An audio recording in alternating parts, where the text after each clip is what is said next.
आज कितने कुत्ते निकल रहे हैं जो हमारे नबी की अजमत पे भौंक रहे हैं। हम कहते हैं कि यार जब हम सुनते हैं तो हमें तकलीफ होती है, दर्द होता है, परेशानी होती है, हमारा दिल दुखता है। मगर मैं आपसे पूछना चाहता हूँ, आपने कोई गुस्ताखी बेअदबी देखी तो आपने गुनाहों से तौबा की? क्या आप मस्जिद में आए? क्या आपने रब की बारगाह में सजदा करने के बाद उस जालिम के लिए बद्दुआ की? हम करते क्या हैं? किसी जालिम की वीडियो देखी, कोई फेसबुक पे डाल रहा है, कोई व्हाट्सएप पे शेयर कर रहा है, कोई जो है तरह तरह से उस वीडियो को फैला रहा है। गुस्ताखियों को हम खुद फैला रहे हैं और जो जालिम फेमस होना चाहते हैं हम उन्हें फेमस करने में उनका साथ दे रहे हैं, उनका साथ निभा रहे हैं। हम ये सोच रहे हैं कि हम इस जालिम को रोक लेंगे। हरगिज नहीं, हरगिज नहीं। ए मेरे भाइयों, अगर कोई जालिम, कोई बदबख्त, कोई जाविर हमारे नबी के खिलाफ बोलता है तो उनका मिशन, उनका मकसद, जहां तक मेरी अपनी पर्सनल सोच है, ये होता है कि हम नबी के खिलाफ बोलेंगे तो मुसलमान नबी का दामन छोड़ देंगे। हम नबी के खिलाफ बोलेंगे तो मुसलमान माज़अल्लाह नबी का कलमा पढ़ना छोड़ देंगे। इन जालिमों को बता दो नमाजों की पाबंदी करो, सोते जागते उठते बैठते चलते फिरते पैगंबर आजम पर दुरूद पाक पढ़ो, इतना पढ़ो, इतना पढ़ो कि इन बदबख्तों के देख देख कर कलेजे दहल जाएं और ये समझ लें कि अगर हम गुस्ताखी करेंगे तो मुसलमान उतना ही ज्यादा अपने नबी से अकीदत और मोहब्बत के अंदर 360 बुत लोगों ने रख लिए थे। यहीं तक महदूद नहीं है। औरतों की कोई समाज में इज्जत ना थी, औरतों का मुआशरे में कोई वकार ना था। अगर किसी औरत का शौहर मर जाता तो मक्के के लोग उसे तंग और तारीक एक झोपड़े में रखते, हत्ता के इस्तिंजे के लिए भी उस खातून को पानी नहीं दिया जाता था। बहुत सारी औरतें घुट घुट कर दम तोड़ देती थी। अगर कोई बेचारी बचती तो साल या 2 साल के बाद उसे तंग तारीक झोपड़ी से निकाला जाता।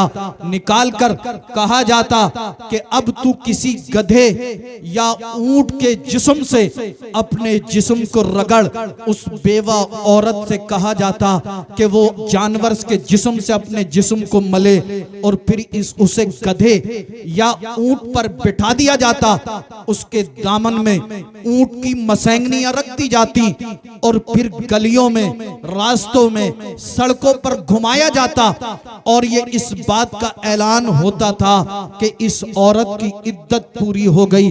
माज़अल्लाह, अगर किसी औरत का शौहर मर जाता था तो लोग उसे मनहूस समझते थे, लोग उसे मायूब समझते थे। अपना हिंदुस्तान के हालात उस वक्त ऐसे थे। अगर इंडिया के अंदर उस दौर में किसी औरत का शौहर मर जाता तो उसी शौहर के साथ उसकी बेवा औरत को उसकी चिता में जिंदा जला दिया जाता था।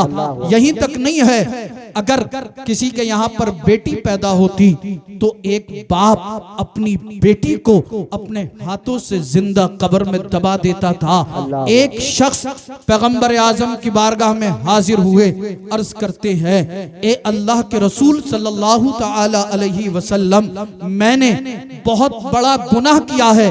क्या आपका रब, आपका अल्लाह, आपका खालिक, मालिक मेरे गुनाह को माफ फरमा देगा?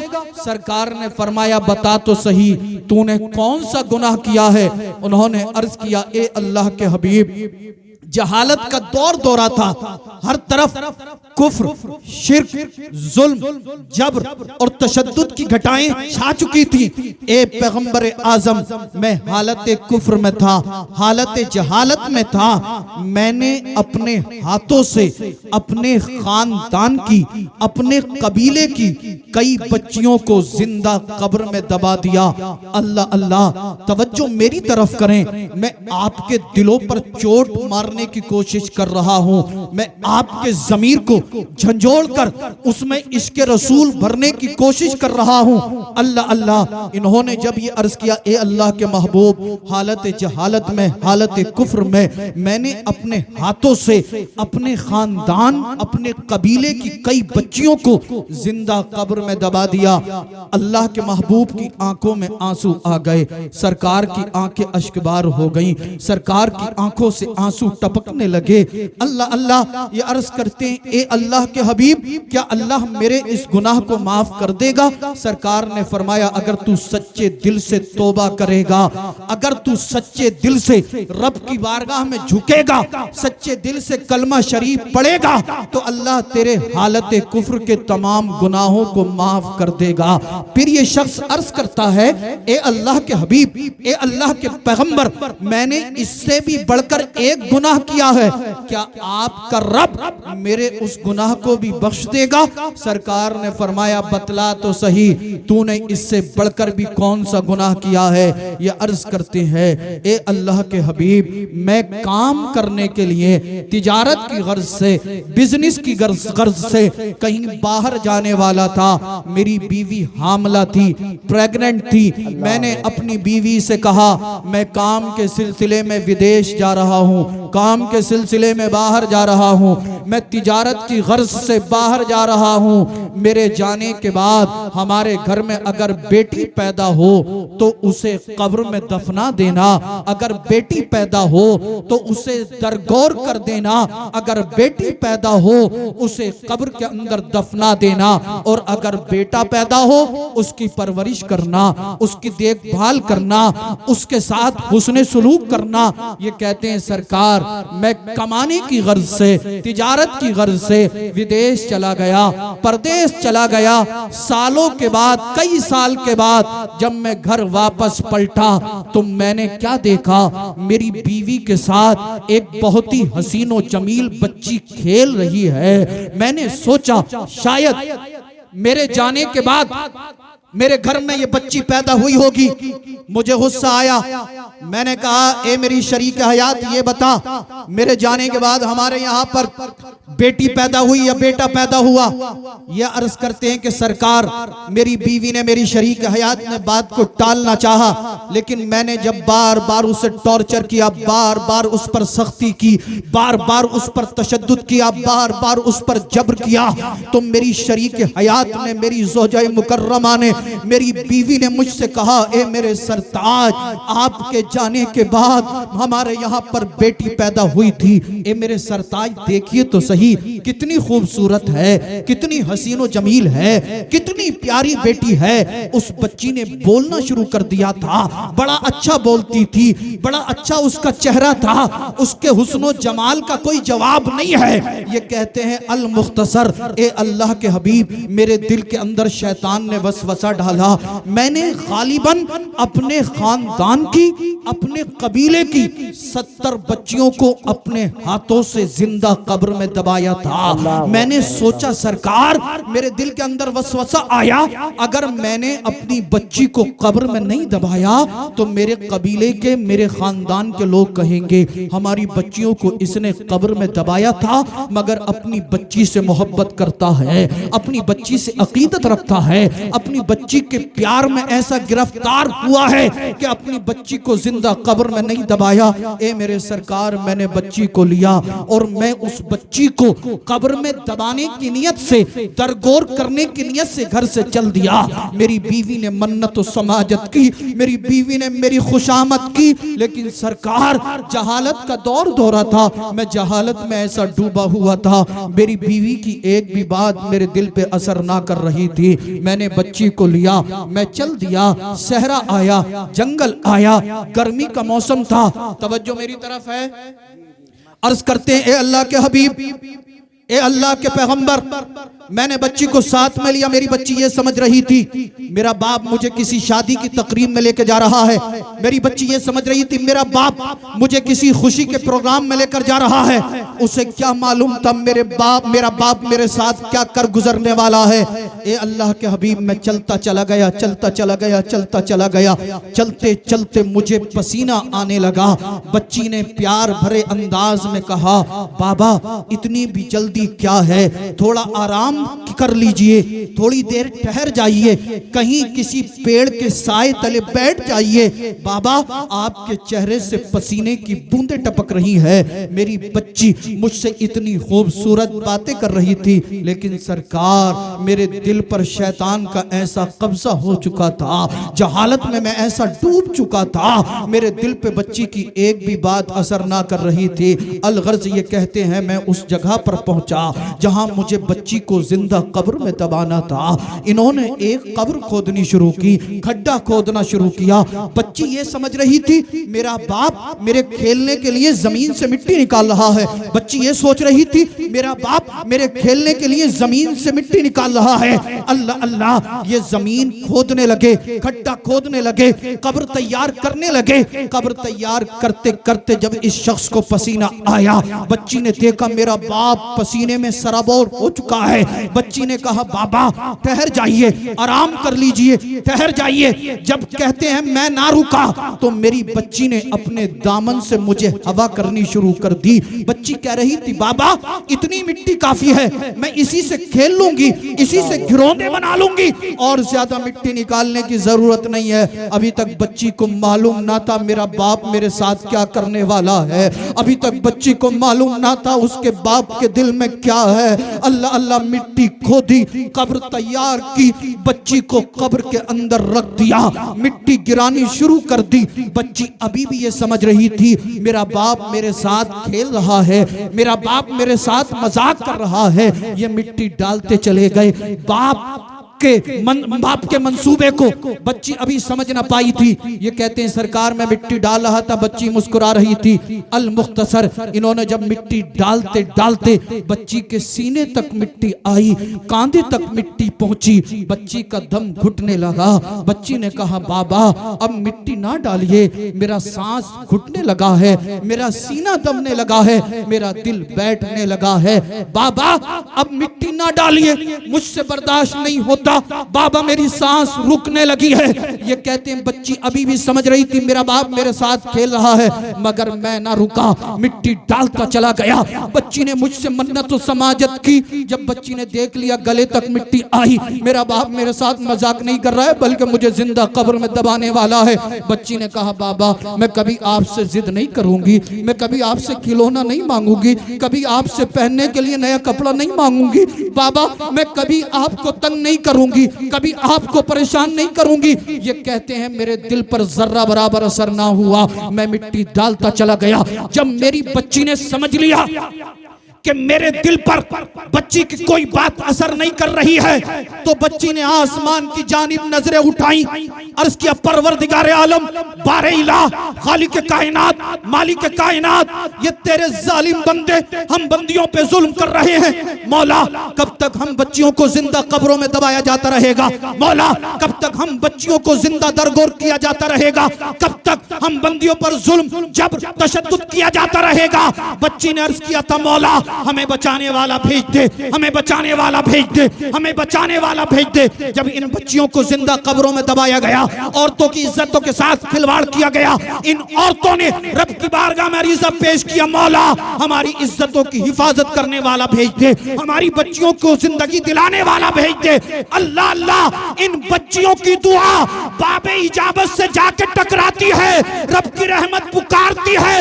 ए मेरी बंदियों अब तुम्हें घबराने की जरूरत नहीं है, मैं तुम्हें बचाने के लिए अपना महबूब भेज रहा हूँ, अपना पैगंबर भेज रहा हूँ। सुभान अल्लाह, नारे तकबीर, नारे रिसालत, मसलके आला हजरत, फैज़ाने आला हजरत हुजूर सैयद रिजवान मियां साहिब किबला, माशाअल्लाह माशाअल्लाह।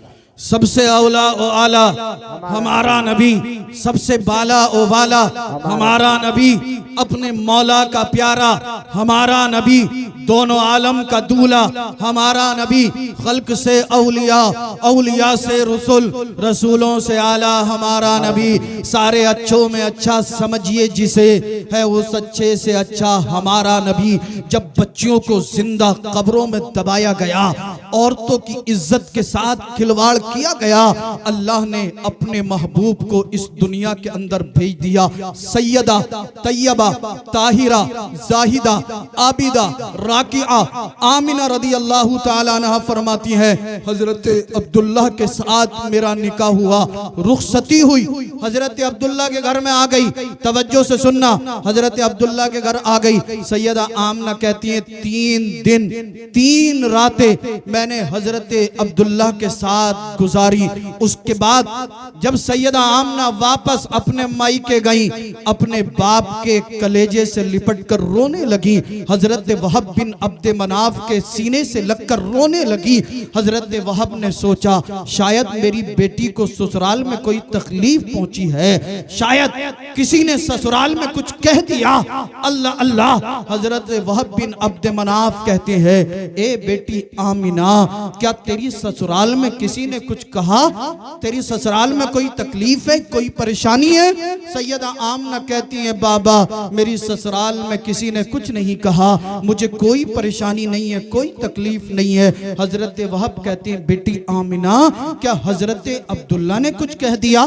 क्या हजरत अब्दुल्ला की तरफ से कोई तकलीफ पहुंची? क्या हजरत अब्दुल्ला ने तो आपको कुछ कहा है? सैयदा आमना कहती है, बाबा हजरत अब्दुल्ला का अखलाक लाजवाब है, हजरत अब्दुल्ला का किरदार लाजवाब है, हजरत अब्दुल्ला के अफआल लाजवाब है, बाबा हजरत अब्दुल्ला सरापा लाजवाब है। फिर हजरत वहब कहते हैं, बेटी आमिना आप रोती क्यों हो? रोने की फिर वजह क्या है? रोने का सबब क्या है? सैयदा आमना अर्ज करती है, बाबा पहले जब मैं बिस्तर के करीब जाती थी कोई आवाज नहीं आती थी, रास्ते में चलती थी किसी तरह की कोई आवाज नहीं आती थी, कुएं से पानी लेने जाती थी कोई आवाज नहीं आती थी। अल्लाह अल्लाह, हजरत वहब ने कहा, बेटी ये बात तो ठीक है, आखिरकार आप कहना क्या चाहती हो, बतलाओ तो सही मामला क्या है? हजरत वहब से सैयदा आमना अर्ज कर रही है, ए बाबा जब से हजरत अब्दुल्ला से मेरा निकाह हुआ है और निकाह के बाद मैं हजरत अब्दुल्ला के घर गई हूँ, हजरत अब्दुल्ला से मेरी मुलाकात हुई है। बाबा पहले मैं बिस्तर के करीब जाती थी कोई आवाज नहीं आती थी, रास्ते में चलती थी कोई आवाज नहीं आती थी, कुएं पे पानी लेने के लिए जाती थी कोई आवाज नहीं आती थी। हजरत वहब कहते हैं, बेटी कहना क्या चाहती हो, कहो तो सही। सैयदा आमना कहती है, बाबा हजरत अब्दुल्ला से मुलाकात के बाद जब से मैं बिस्तर के करीब जाती हूँ, बिस्तर से आवाज आती है, अस्सलातु वस्सलामु अलैका या रसूल अल्लाह। बाबा मैं रास्ते में चलती हूँ, कंकरों पत्थरों से आवाज आती है, अस्सलातु वस्सलामु अलैका या रसूल अल्लाह। ए बाबा और तो और सुबह जब मैं कुएं से पानी लेने के लिए गई तो कुएं से आवाज आ रही थी, अस्सलातु वस्सलामु अलैका या रसूल अल्लाह। बाबा मेरे साथ जितनी औरतें कुएं के करीब थी सबको डोल डालकर पानी निकालना पड़ा, लेकिन जैसे ही मैं कुएं के करीब पहुंची पानी खुद ब खुद ऊपर चला आया। अल्लाह, नारे तकबीर, नारे रिसालत, मसलके आला हजरत, फैजाने आला हजरत हुजूर सैयद रिजवान मियां साहिब किबला, माशाअल्लाह माशाअल्लाह। कहती हैं, बाबा मैं जिस रास्ते से गुजरती हूँ कंकर पत्थर शजर हजर दरख्तों से आवाज आती है, सलातु वस्सलामु अलैका या रसूल अल्लाह। हजरत वहब बिन अब्द मनाफ ने जब इतना सुना चेहरे पर मुस्कुराहट आ गई। हजरत सैयदा आमना ने अर्ज किया, बाबा मैं रो रही हूँ और आप मुस्कुरा रहे हैं। हजरत वहब ने मुस्कुरा कर कहा, बेटी आमिना ये सबब रोने का नहीं है, ये वजह रोने की नहीं है। ए आमिना मुबारक हो, ए आमिना मुबारक हो। मैं समझ गया हूँ अल्लाह ने अपने महबूब का नूर जो हजरत अब्दुल्ला की सुल्बे अतहर में रखा था वो उनसे मुंतकिल होकर तुम्हारे शिका में अतहर में आ गया है। ए आमिना ये शजर और हजर दरख्त और ये तमाम चीजें जो दुरूद पढ़ रही है ये उसी अल्लाह के महबूब पर दुरूद और सलाम भेजे। सुभान अल्लाह माशाअल्लाह। सैयदा आमना कहती हैं, पहला ही महीना लगा था मैं रात को सोई तो ख्वाब में हज़रत आदम अलैहिस्सलाम की ज़ियारत हुई। हज़रत आदम अलैहिस्सलाम ने फरमाया, बेटी आमिना मुबारक हो, तुम्हारे घर में जो बच्चा आने वाला है वो कोई आम बच्चा नहीं है बल्कि तमाम अंबिया और मुरसलीन का सरदार है। सैयदा आमना कहती थी 9 महीने का वक्फा गुजर गया, 9 महीने गुजर गए। आप तवज्जो मेरी तरफ रखना, हामला होने के बाद, प्रेग्नेंट होने के बाद औरतों को जो तकलीफ होती है, जो दर्द होता है, जो भारीपन होता है, जो परेशानियों का सामना करना पड़ता है, सैयदा आमना कहती है मुझे कभी इस तरह की कोई परेशानी नहीं हुई, कोई तकलीफ नहीं, कभी कोई दर्द नहीं, किसी तरह का भारीपन महसूस नहीं। आप कहती हैं और तो और अगर मेरे पैर में चप्पल या जूता ना होता और मैं रास्ते पर चलती थी, कोई कंकर या पत्थर मेरे पैर के नीचे आता तो मुझे चुभता नहीं था बल्कि मोम से ज्यादा मुलायम हो जाता था। सुभान अल्लाह, अल्लाह अल्लाह। अल मुख्तसर 9 महीने का वक्फा गुजर गया। अब वो वक्त आया जब सरकार की आमद होने वाली थी, सरकार की विलादत बासादत का वक्त जब करीब हुआ, सैयदा आमना कहती है मैं अपने हुजरे में थी, मैंने सोचा काश मेरे खानदान की चंद औरतें मेरे पास होती। आप ये सोच ही रही थी, क्या देखती हैं इतने में बहुत ही हसीन और जमील चंद औरतें आपके हुजरे में चली आ रही है। उन्होंने सलाम किया, कहा आमिना मुबारक हो, आमिना मुबारक हो, आमिना मुबारक हो। आपने सलाम का जवाब दिया, कहा आप कौन हो, आप कौन हो? एक ने कहा मैं फिरऔन की बीवी आसिया हूँ, दूसरी ने कहा मैं ईसा अलैहिस्सलाम की वालदा कुंवारी मरियम हूँ। ए आमिना, ये सब की सब जन्नत की हूरें हैं, तुम्हारे घर में अल्लाह का महबूब जलवागर होने वाला है। अल्लाह ने अपने महबूब के इस्तिकबाल के लिए हमें तुम्हारे घर में भेज दिया है। सुभान अल्लाह, सुभान अल्लाह, माशाअल्लाह। फिर सैयदा आमना कहती है मुझे थोड़ी सी घबराहट हुई। जब घबराहट हुई तो जमीन से एक परिंदा नमूदार हुआ, उसने अपने परों को सैयदा आमना के सीने पर फड़फड़ाया, घबराहट दूर हो गई। आप कहती है मुझे प्यास लगी, एक प्याला मेरी बारगाह में पेश किया गया जिसमें शरबत था जो दूध से ज्यादा सफेद था, शहद से ज्यादा मीठा था।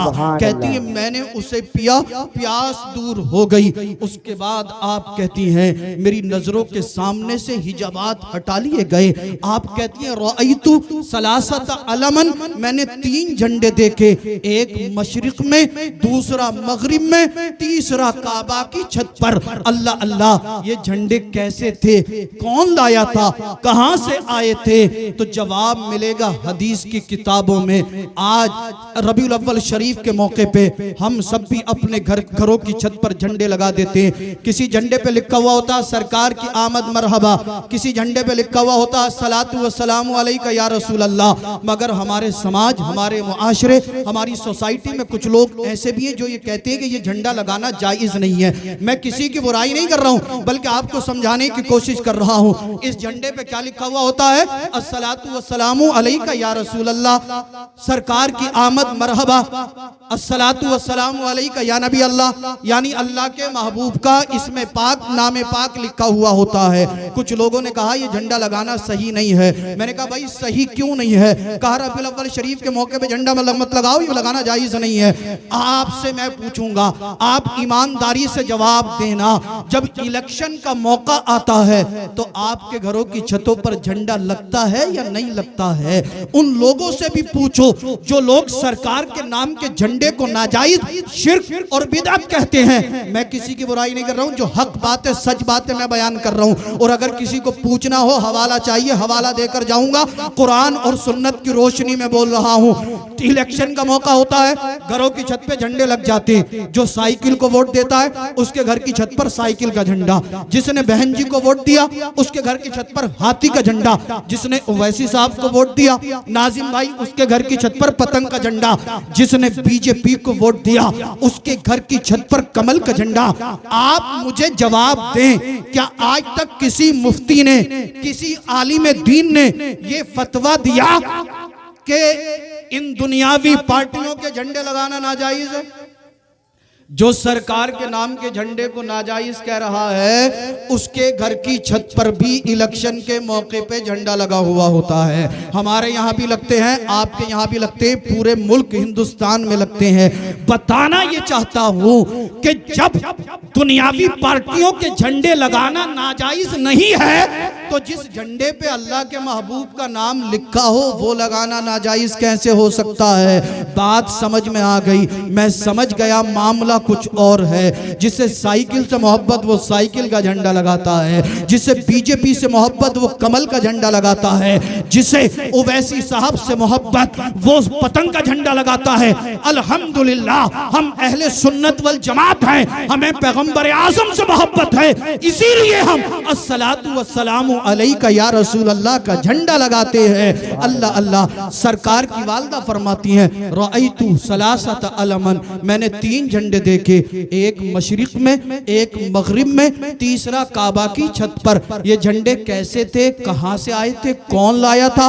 जवाब मिलेगा हदीस की किताबों में। जब सरकार की विलादत बासआदत का वक्त करीब आया, जब सरकार की पैदाइश का वक्त करीब आया, अल्लाह अल्लाह रब ने फरमाया, ए बुलबुल सिदरा, ए जिब्रील अमीन, जा जन्नत में चला जा, जन्नत से झंडे ले जा, एक मशरिक में, दूसरा मगरिब में, तीसरा काबा की छत पर नस्ब कर दे और कायनात के अंदर ऐलान कर दे, एक कायनात वालों देख लो, इस कायनात के अंदर अब अल्लाह का महबूब आने वाला है। इस कायनात में अगर किसी का झंडा लहराएगा तो वो मदीने वाले मुस्तफा की अजमत का झंडा होगा। इस कायनात के अंदर अगर किसी का झंडा लहराएगा तो वो मदीने वाले मुस्तफा की शरीयत का झंडा होगा। सुभान अल्लाह। नारे तकबीर, नारे रिसालत, मसलके आला हजरत, सरकार की आमद, दिलदार की आमद, मुख्तार की आमद, हुजूर सैयद रिजवान मियां साहिब किबला।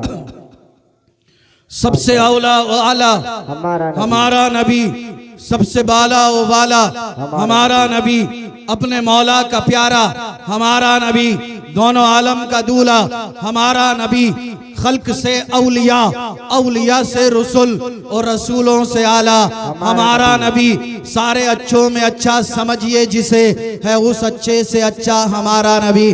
फिर सैयदा तैयबा ताहिरा आमिना रदी अल्लाह ताला अन्हा कहती हैं, खरजा मिन्नी नूर, मुझसे एक नूर निकला, मैंने उस नूर की रोशनी में मक्कातुल मुकर्रमा की सरजमीन से बसरे के ऊंटों की गर्दनों को मुलाहजा कर लिया।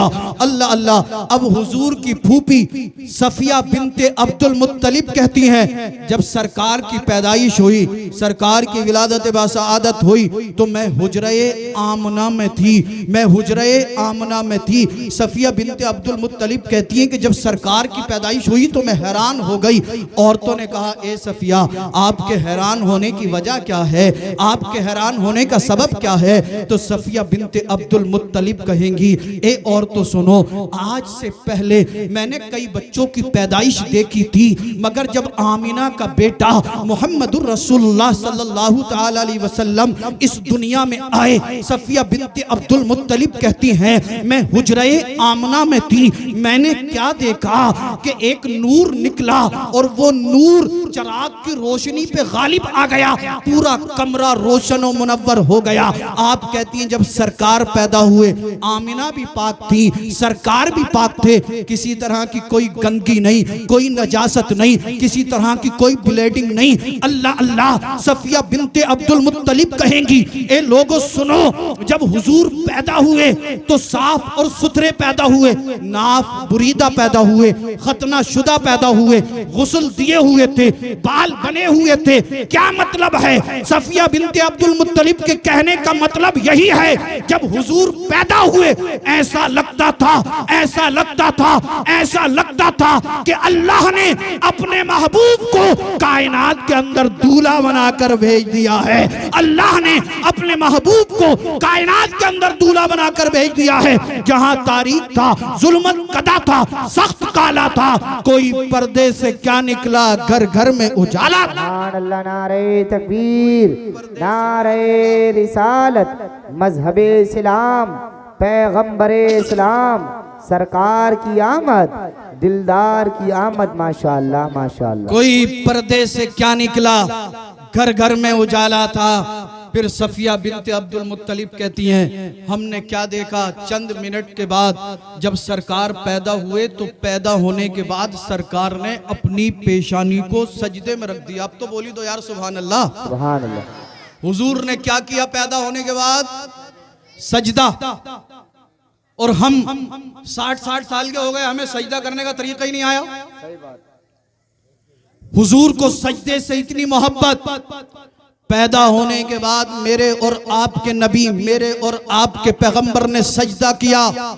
ए मेरे भाइयों, मैं आपसे हाथ जोड़कर मुअद्दिबाना अर्ज करना चाहता हूँ, आज हम सजदों से दूर होते चले जा रहे हैं। फजर हम नहीं पढ़ते, जोहर हम नहीं पढ़ते, असर हम नहीं पढ़ते, मगरिब हम नहीं पढ़ते, इशा हम नहीं पढ़ते। और तो और मेरे जो ये नौजवान भाई बैठे हैं या खड़े होकर सुन रहे हैं, मैं अपने नौजवान भाइयों से कहूँगा, ए मेरे भाइयों, खुदारा अपनी जानों पे जुल्म ना करो, अपनी ज़िंदगी के अंदर इनकलाब लाओ, अपने फ्यूचर को संवार लो, अपने मुस्तकबिल को बना लो। ए नौजवानों, तुम जो रात दिन YouTube, Facebook, Twitter, WhatsApp, Insta पे लगे हुए हो, ये तुम्हें जिल्लत और रुसवाई के दहाने पे पहुंचा देगा। कितने नौजवान इस मजमे में ऐसे होंगे, आप देख लें उनके चेहरे, 20-20 साल की उम्र के नौजवानों के चेहरे बाज का ऐसा नजर आता जैसे टमाटर के खेत में झुलसा लग जाता और टमाटर झुलस जाता ना, जैसे पिलपिला टमाटर होता, वैसे ही चेहरे हो रहे हैं बाज के। नारे तकबीर, नारे रिसालत, नारे हैदरी, नारे गौसियत, मसलके आला हजरत, फैज़ाने आला हजरत हुजूर सैयद मुकीमुर रहमान साहिब किबला, मद्दाह रसूल आनाम मौलाना नूरुद्दीन साहिब किबला, मद्दाह रसूल आनाम मौलाना नूरुद्दीन साहिब किबला, हुजूर सैयद मुकीमुर रहमान साहिब किबला। जो है हजरत का खिताब आपके सामने होगा और हम सब इंशाअल्लाह हजरत के खिताब को समाअत करेंगे। इधर देख रहे हैं मेरे बाईं जानिब शायर अहले सुन्नत मौलाना नूरुद्दीन मंजर साहब भी तशरीफ फरमा हो चुके हैं। बड़ा अच्छा कलाम पढ़ते हैं। जब ये नाते रसूल पढ़ेंगे तो आप झूम जाएंगे और ये कहेंगे आप कि यार हजरत पढ़ते रहें और हम पूरी रात सुनते रहें। तो बड़ी अच्छी नात आपको सुननी है और उसके बाद बड़ा मुदल्लल, मुफस्सल और मुकम्मल खिताब आपको सुनना है। मचल कर कह दें सुभान अल्लाह। यार ये मुझे लग रहा पीछे वाले तो कसम खा के बैठे हैं, आज कुछ भी हो जाएगा मगर बोलना ही नहीं है। सुभान अगर अल्लाह। कसम खाई है तो तोड़ दो यार, कफारा हम लोग मिल मिला के दे देंगे सब। हजरत और क्या कर सकते, मचल के गए सुभान अल्लाह। अच्छा, जब नमाज, अगर भाई नमाज हम नहीं पढ़ेंगे तो और कौन पढ़ेगा? हम नहीं पढ़ेंगे तो कौन पढ़ेगा? फजर हम नहीं पढ़ रहे, जोहर हम नहीं पढ़ रहे, असर हमारे पास नहीं, मगरिब हम नहीं पढ़ रहे, ईशा हम नहीं पढ़ रहे। चौराहे पे बैठ जाएं तो कई घंटे तक दुनियावी गुफ्तगू हम करें।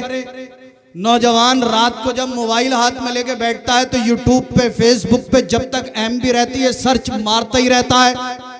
और अक्सर नौजवान ऐसे हैं कि गूगल पे सर्च मार के ना जाने क्या क्या देख रहे हैं और 2 बज रहे हो, 3 बज रहे हो, 4 बज रहे हो, उन्हें कुछ पता नहीं। और कुछ लोग तो अभी भी ऐसे होंगे, यहाँ पे जलसे का प्रोग्राम चल रहा और भैया कान पे फोन लगा के रास्ते में बात करता हुआ घूम रहा होगा।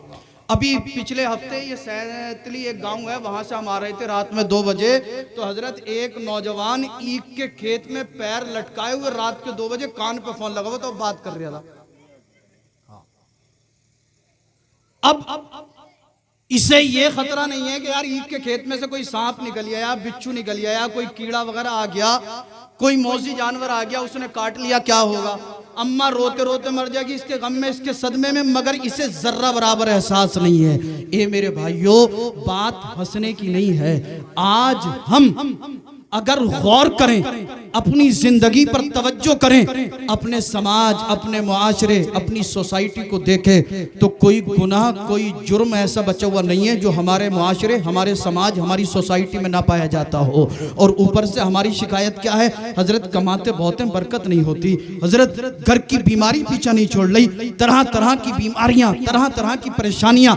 और ये बात गलत नहीं है, आप अपनी पूरी बस्ती में एक भी घर मुझे ऐसा नहीं दिखा सकते जिस घर में बीमारी या परेशानी ना हो, मगर उसके बावजूद भी हम गुनाहों से बचने के लिए तैयार नहीं है, नमाज़े पंजगाना बाजमात अदा करने के लिए तैयार नहीं है। अभी भी वक्त है, अपनी जिंदगी के अंदर इनकलाब लाइए, अपने फ्यूचर को संवार लीजिए, अपने मुस्तकबिल को बनाइए। जो नमाज नहीं पढ़ता वो नमाज़े पंजगाना बाजमात अदा करे, जो चेहरे पे दाढ़ी नहीं रखता चेहरे पे दाढ़ी रखे। यार आज आप देख नहीं रही हो, पूरी दुनिया आपके पीछे पड़ी हुई है। कोई कहता है हम कुरान में तब्दीली कर देंगे, कोई कहता हम अजानों पे पाबंदी लगा देंगे, कोई कहता हम मुसलमानों को घर वापसी करा देंगे। और माज़अल्लाह आज कितने कुत्ते निकल रहे हैं जो हमारे नबी की अजमत पे भौंक रहे हैं। हम कहते हैं कि यार जब हम सुनते हैं तो हमें तकलीफ होती है, दर्द होता है, परेशानी होती है, हमारा दिल दुखता है। मगर मैं आपसे पूछना चाहता हूँ, आपने कोई गुस्ताखी, बेअदबी देखी तो आपने गुनाहों से तौबा की? क्या आप मस्जिद में आए? क्या आपने रब की बारगाह में सजदा करने के बाद उस जालिम के लिए बद्दुआ की? हम करते क्या हैं? किसी जालिम की वीडियो देखी, कोई फेसबुक पे डाल रहा है, कोई व्हाट्सएप पे शेयर कर रहा है, कोई जो है तरह तरह से उस वीडियो को फैला रहा है। गुस्ताखियों को हम खुद फैला रहे हैं, और जो जालिम फेमस होना चाहते हैं हम उन्हें फेमस करने में उनका साथ दे रहे हैं, उनका साथ निभा रहे हैं। हम ये सोच रहे हैं कि हम इस जालिम को रोक लेंगे, हरगिज नहीं, हरगिज नहीं। ए मेरे भाइयों, अगर कोई जालिम, कोई बदबख्त, कोई जाबिर हमारे नबी के खिलाफ बोलता है तो उनका मिशन, उनका मकसद, जहां तक मेरी अपनी पर्सनल सोच है, ये होता है कि हम नबी के खिलाफ बोलेंगे तो मुसलमान नबी का दामन छोड़ देंगे, हम नबी के खिलाफ बोलेंगे तो मुसलमान माज़अल्लाह नबी का कलमा पढ़ना छोड़ देंगे।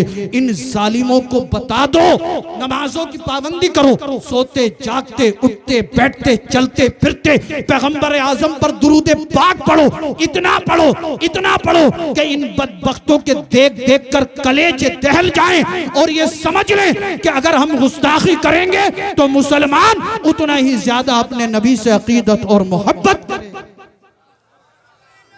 पढ़ोगे ना नमाज? इंशाअल्लाह पढ़ेंगे इंशाअल्लाह।